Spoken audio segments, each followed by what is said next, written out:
What happened to you as a kid that you later realized was messed up? Story 1. I was 7 or 8 years old when my neighbor, a trusted friend of my parents, invited me over to have a piece of cake while his wife was out shopping.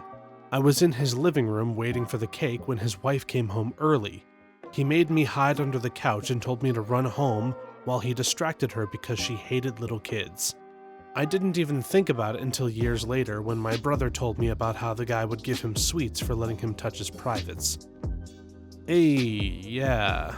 It wasn't until college that I realized that when I was little and my mom told me to stay away from this one friend of my father's because he doesn't like children, actually meant he likes children in a bad way. I too was almost molested by a neighbor when I was 7 and was playing with his kids at their house. He asked me to come upstairs into his room to show me something. It was a porn magazine. He asked me if I liked it, and I just shrugged uncomfortably. Then he nudged my crotch with the rolled-up magazine and asked if he could see it. I said no and went home. Didn't think about it again until I was about 30. Got groomed by a trusted family friend. Got cautioned against strangers all the time by my parents, but not against trusted adults. Oh, and when I did finally figure out that it was not okay, I still didn't tell my dad about what had happened because I was afraid that he'd become a murderer. He always threatened to murder anyone who touched me wrong, and his friend definitely fit that bill. That friend gave me loads of candy and money in exchange for sitting on his naked lap, giving him kisses on his mouth, closed luckily, and tried to pressure me into taking a shower with him or touching his thing. Always refused and would hide under his table. Glad you made it out free, but sucks that your brother didn't. When I was a kid, my grandparents would come to visit, my dad's parents. Grandma was the sweetest, most wonderful person in the world. Seriously, you hardly ever meet people like her. Nobody likes Grandpa. He was an a-hole. He hated animals, and I saw him hit a dog with a rake once. He was suspiciously nice to us now, though, when I think back. Many times I fell asleep on the sofa when he was around. I was only like 5 or 6. I would wake up to him sitting there with his hand on my ass inside my clothes. I was too young to know it wasn't normal. To this day, I can't believe I didn't remember and realize it was wrong until I was like 14 or 15. Good thing he was already dead. I have something similar. I was maybe 9 or 10, and we had a babysitter who I think was 16 or 17. Anyway, she had me and one of my friends running around the house naked and would take us into the bathroom one at a time and stroke our dicks. She also took our hands and had us touch her privates. I never gave it much thought until I was much older and happened to see her at a family function. Her family was close to my family.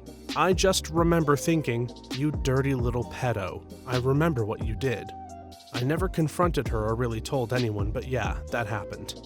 Story 2. Watched the handlebars of a four-wheeler go through the chest of a rider when it flipped on top of him. I rode my tricycle home and told my mom I saw someone die. She didn't believe me until the helicopter showed up. Similar, I was witness to a lot of death, fires, accidents, and beatings growing up in my neighborhood and as an adult. It's hard to even bring those things up because people think they would have heard about it on the news or something at the time, if it was true. But a shocking amount of violent crime is never reported or followed up on in bad places because everyone is intermingled in it in some way. I was almost killed multiple times as just a kid and thought that was normal stuff for upsetting people. For example, I remember when I was 8, I threw a small pebble at some older kid that was being a jerk to my friends. He chased me down for 5 minutes and then proceeded to choke the life out of me until I passed out in the sand. I remember going lifeless and black and just being overwhelmed with sadness that I was going to die and regretted my choices and just went out. Woke up and he grabbed me and made me eat sand and told me if I ever messed with him again, he'd kill me for real. I thought stuff like that was pretty normal. My wife doesn't, LOL. Same experience. When I was 10, my friend and I were on one ATV. His cousin came around the corner and slammed head-on into us. I flew 10 feet into the air, did a flip, and landed on my back. When I got up, I saw that the gun rack on one ATV impaled the other 10-year-old. He was holding his lung hanging out of his chest. My sons will never touch an ATV. I was 23 when I rolled an ATV, flipped over the handlebars, and as I was flying through the air, my right tricep area was ripped open by a broken off tree branch. I do mean ripped. There was no clean cut here, and I had to clean tree debris out of my arm at the hospital, irrigate the wound, and give over 100 stitches. Even with strong antibiotics, I got a massive infection. I'm truly lucky that I didn't lose that arm, or even fall down the cliff that I landed just a couple of feet from. Not a good time in my life. When I was 15, I was in an ATV accident in which I smashed my face into the ground so hard that it split my jaw in half, like I could stick my tongue in between the middle of my bottom row of teeth. I was dragged a few dozen feet with my ankle and foot under the vehicle on a gravel road, so my mom had to pick pieces of gravel out of my leg before hosing off the blood and loose flesh and driving me to the ER. I remember that part stinging, but did not experience much pain aside from that thanks to pure adrenaline and shock. My sister, who was 12 at the time, was driving and lost control, which caused us to roll. She walked away from this with a couple of small bruises, but otherwise was unscathed. We're both lucky to be alive. I had my jaw wired shut for 9 weeks and suffered a bit of permanent damage to my body and psyche. However, I got to eat a crap ton of ice cream. Story 3. Pretty much 95% of my childhood. The first clue, basic training, everyone was crying and missing their family. All I could think was no one was hitting me, and I had way less to do here than at home. Then when my mother-in-law made food for my husband and hugged him, I thought, that's weird and creepy. Turns out parents do that for their kids, even after they're 8 years old. And, well, a lot more. I realized that my family was messed up when I was in Army basic training because they never called me, wrote me letters, or even showed up to my graduation. However, I made lifelong friends that became my family. Same, except they would call me to ask for money, and I gave it to them every dime.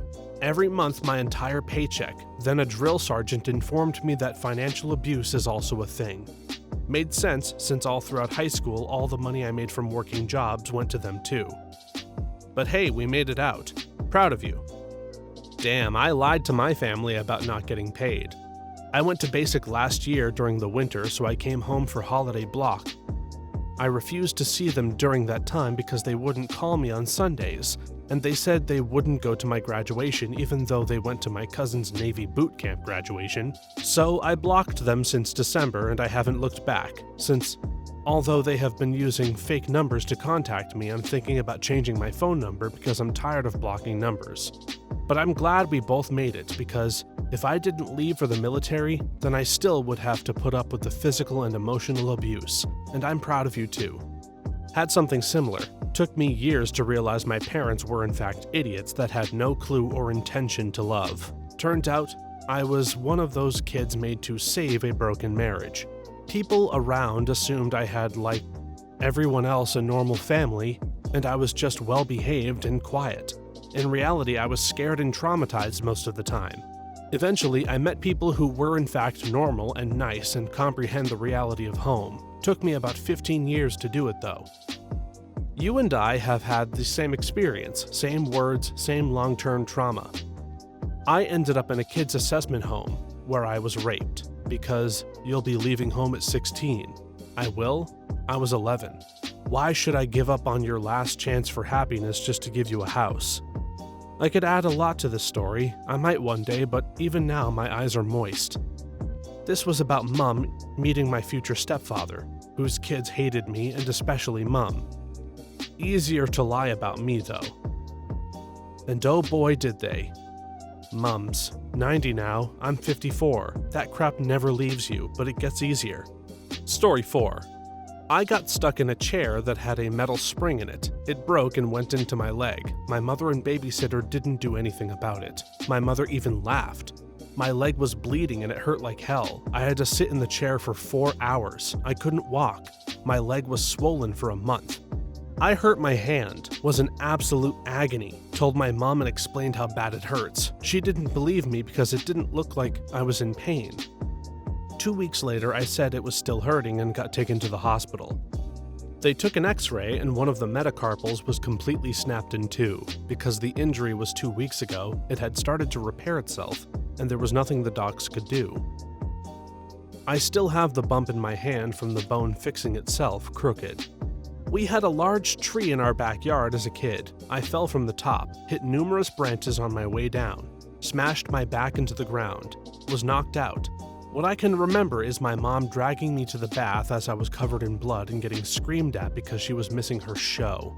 She reluctantly took me to the doctor 4 days later as I couldn't walk much. Got screamed at by the whole family also because I made them miss some events as I could only walk so fast. We were on a family holiday in the Alps.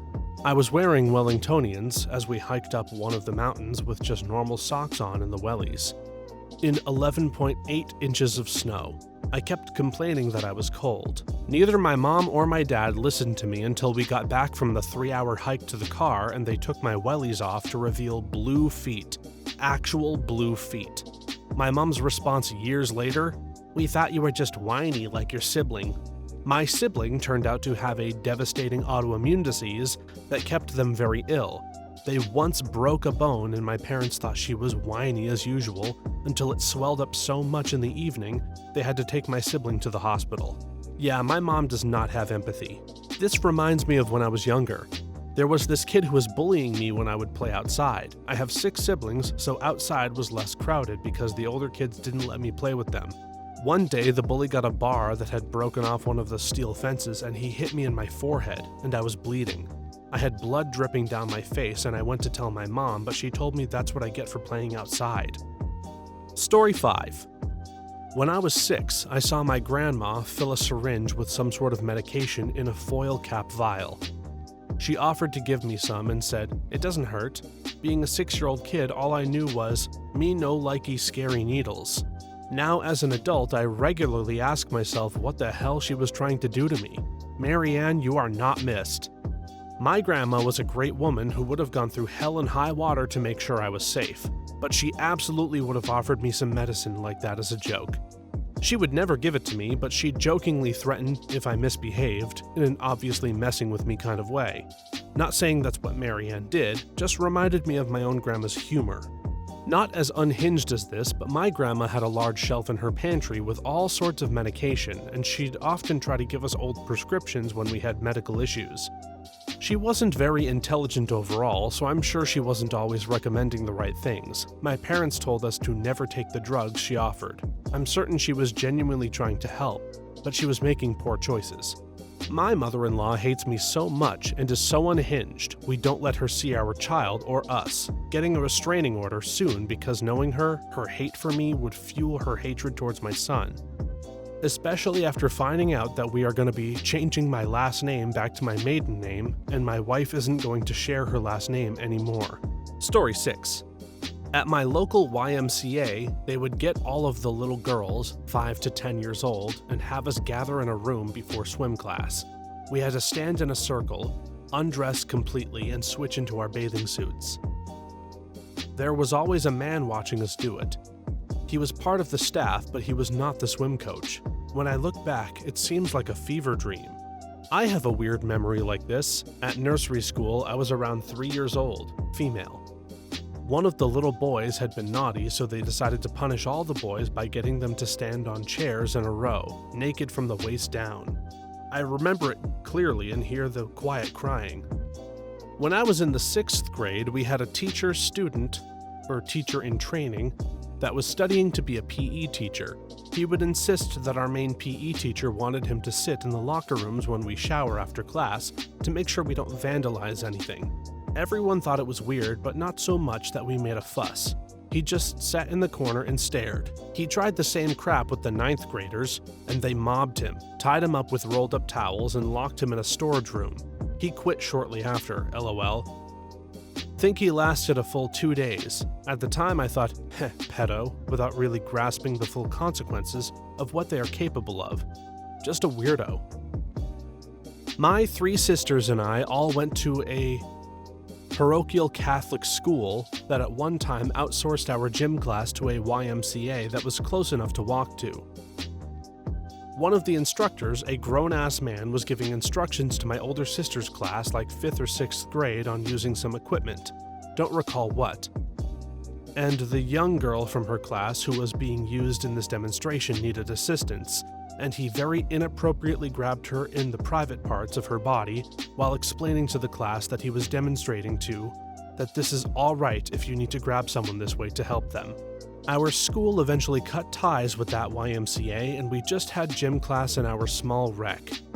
Fast forward 2 to 3 years later, when I was old enough to go deer hunting, I needed to take a hunter safety class. Guess where they taught the hunter safety class? And guess who my instructor was? When we were all going around introducing ourselves, I told him how I knew him from gym class he used to teach, of course leaving out the bad stuff, and his face became pale, knowing what school I was from, and that I probably knew his story why our school no longer used YMCA. Oh my gosh, this just triggered a memory that I haven't thought about since I was 10. I went to a summer camp called Athens Y Camp, near Tallulah Gorge, Georgia.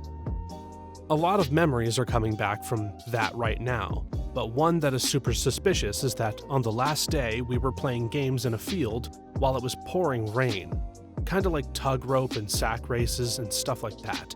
Well, the camp counselors all got naked and encouraged all of us to get naked as well, so that we could have fun playing in the rain.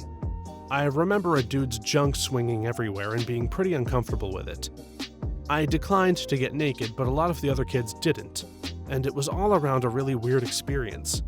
Now I'm realizing that crap wasn't just boys being boys, like we were told it was. Nothing ever came of it for me personally, but I'm realizing just how easily it is for kids to think that they are out of place in society because they're not doing the thing that all boys do. I didn't give it a second thought ever. I just thought it was normal for this to happen in camps. Story 7. Didn't think twice about it because I didn't find out about it until I was in my 40s. When I was an infant, my mom, who was single, would put me to bed in my crib and then go out to bars, leaving me alone. She claims she always dreaded coming home to find me dead or the apartment on fire or something, but it didn't stop her from doing it repeatedly. My mom wouldn't pick me up from school sometimes like she was supposed to. Must have happened nearly a half dozen times in the 5th grade. I remember waiting for her for nearly 45 minutes at least, and she just wasn't there. I would stand outside alone by myself, and all the other kids walked home, got picked up, or took the bus home, and I was just waiting, and didn't know where she was. At least a couple of times I was so scared I almost cried, and half the time an adult from the middle school would see me and ask me if my mother was picking me up, and I would just look up at them afraid and sad. And they then would take me to the principal's office to use the phone to call home, and my mother would answer the phone each time, and then come and get me. To this day, I still don't know where she was, but when she would pick me up and I got into the car sitting next to her, she would look at me out of the corner of her eye, and her eyes were big and wide. I think that she would just take a nap and forget about me, or she could have been doing something that she shouldn't have been. I really don't know, but I was literally the only kid left at school when this would happen. Maybe not as bad as your situation, but it made me think of this.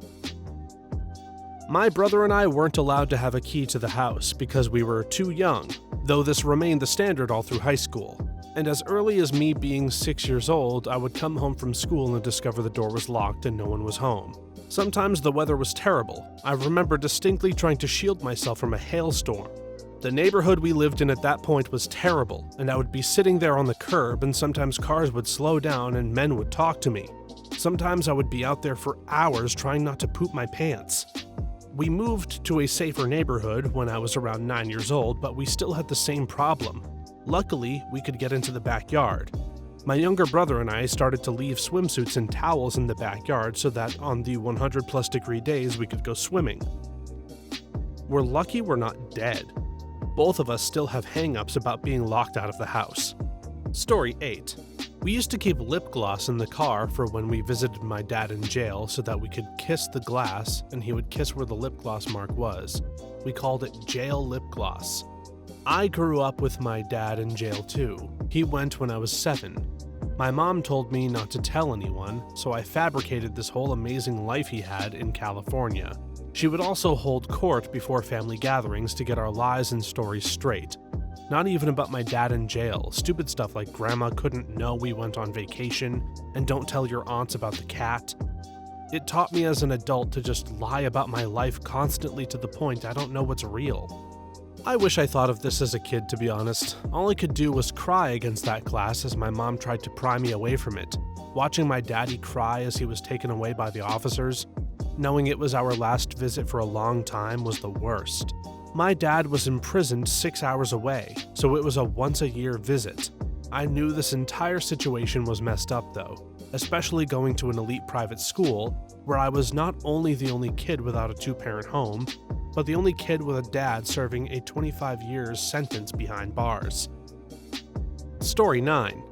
I thought everyone got beat by their babysitters. I had a babysitter tie me up and my brother with a jump rope and put us in a closet. I don't know how long we were in the closet. All I know is we were in there when my parents got home, and that girl is lucky my mom didn't rip her head off. I have only a vague memory of it and didn't remember it at all until my parents brought it up a few years ago. I had someone teach me that Billy Billy Bo Billy Banana Fana Fo Philly song, tell me to sing it with the name Chuck, and then force me to bite, chew, and swallow a bar of soap to wash the swear out of my mouth. I was 10 and she was 15. My mom told the other neighborhood parents, and she never babysat again, but today, that'd be charged.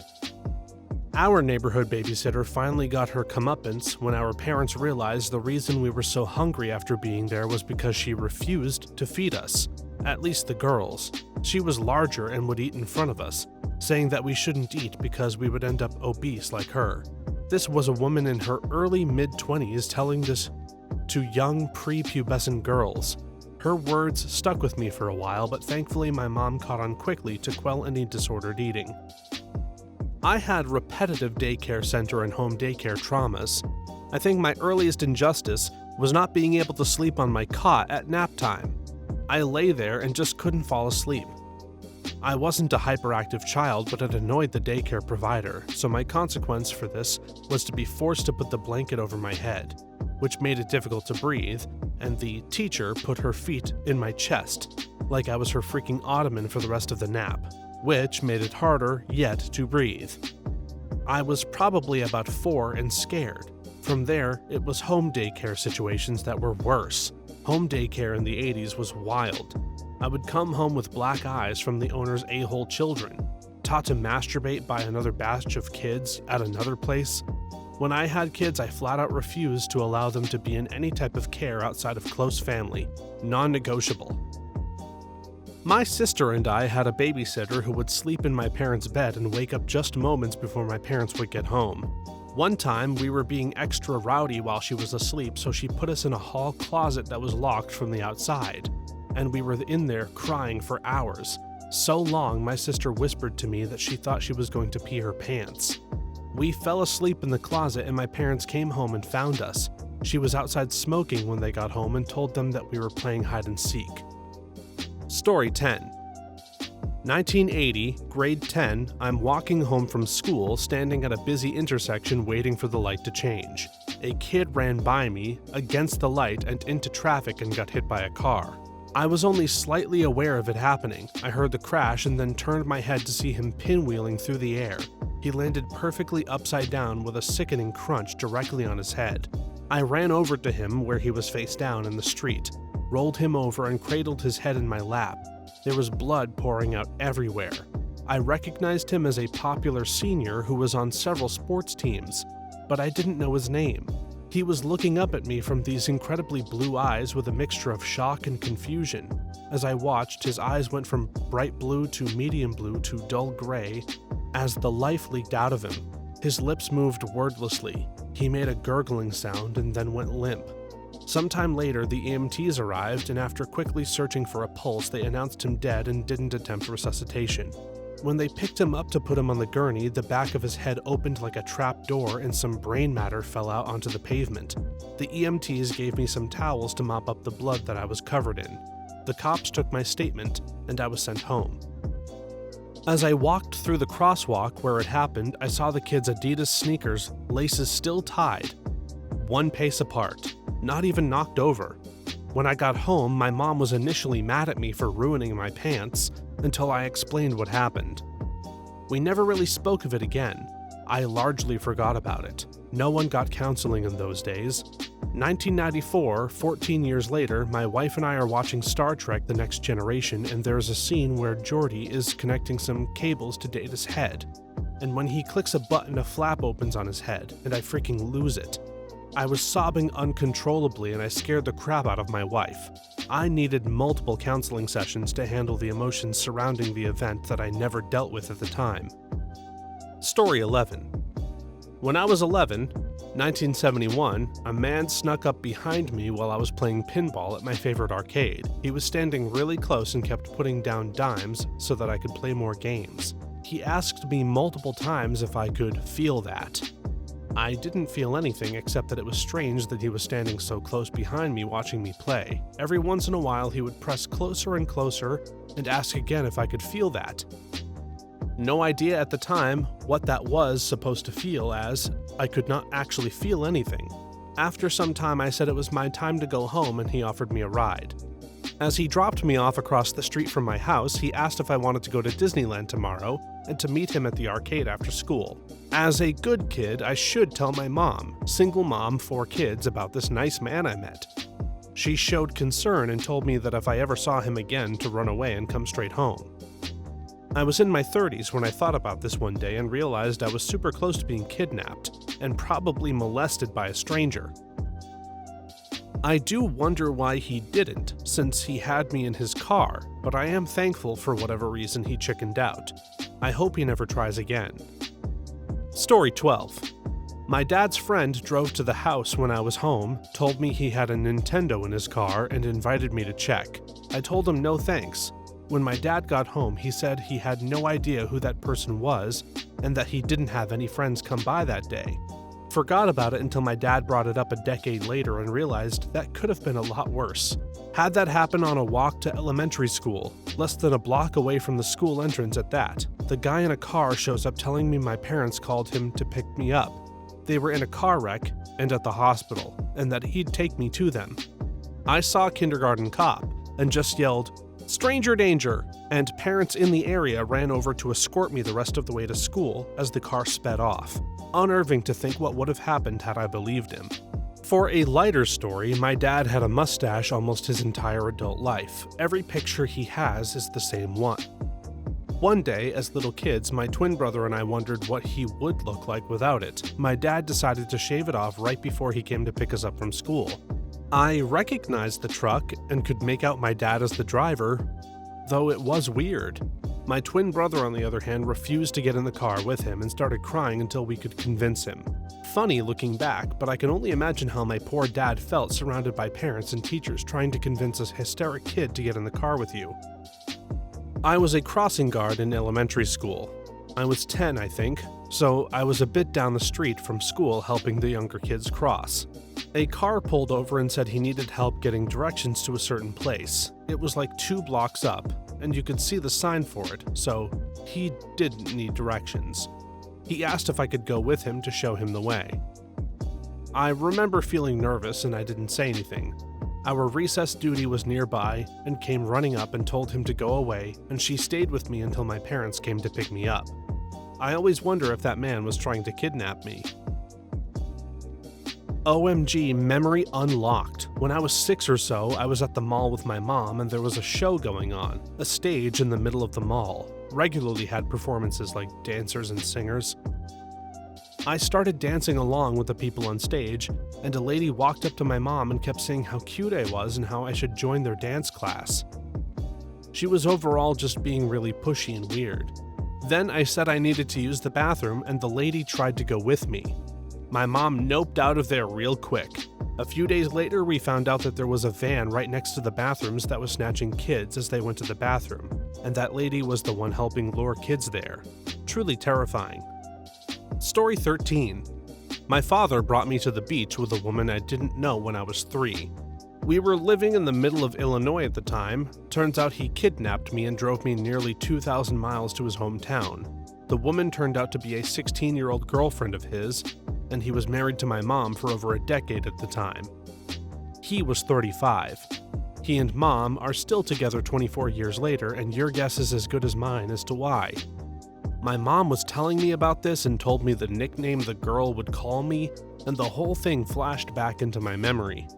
Similar, my dad used to take me over to this woman's house. She had a daughter my age. Dad would buy us candy and we'd play together. I was like 3 to 4. Turns out Dad was doing lines and hooking up with the woman. It ended abruptly, so my memories are vague. But when I was about 17, my mom told me about my dad's affair and drug relapse. I asked him about it and he confirmed. I then asked about the girl I used to play with, and he looked at me with sincere shame. You remember that? Dad was otherwise great. Parents worked it out, but I felt some kind of way for a while. Yeah, my oldest sister used to babysit a girl and had to distract her from seeing my dad and her mom together. I wish my father would feel some sort of shame or remorse, but he genuinely forgot or rewrote his past many times over, so bringing anything up would just assure him screaming at you for being a liar. He's very good at making himself a victim, and my mom just gives in to him. Sounds all too familiar. Their names were Craig and Katie. We used to play while my dad and their mom were doing their thing. I was around 7 or 8 at the time. When I was around 18, I got word that the woman my dad was with had killed herself. I still feel ashamed, but I can vividly remember thinking, good. That which caused our family a crap ton of problems. Then immediately thinking, what the fuck is wrong with me? That I'm happy that Katie and Craig's mom is dead. The wild roller coaster of emotions there. Thanks for watching until the end. If you have a similar story to these that you would like to share with us, please leave it in the comments below. If you enjoyed this video, please leave us a like and subscribe. For more videos like this one right now, stop by our channel where we have plenty. Thanks again, and see you next time.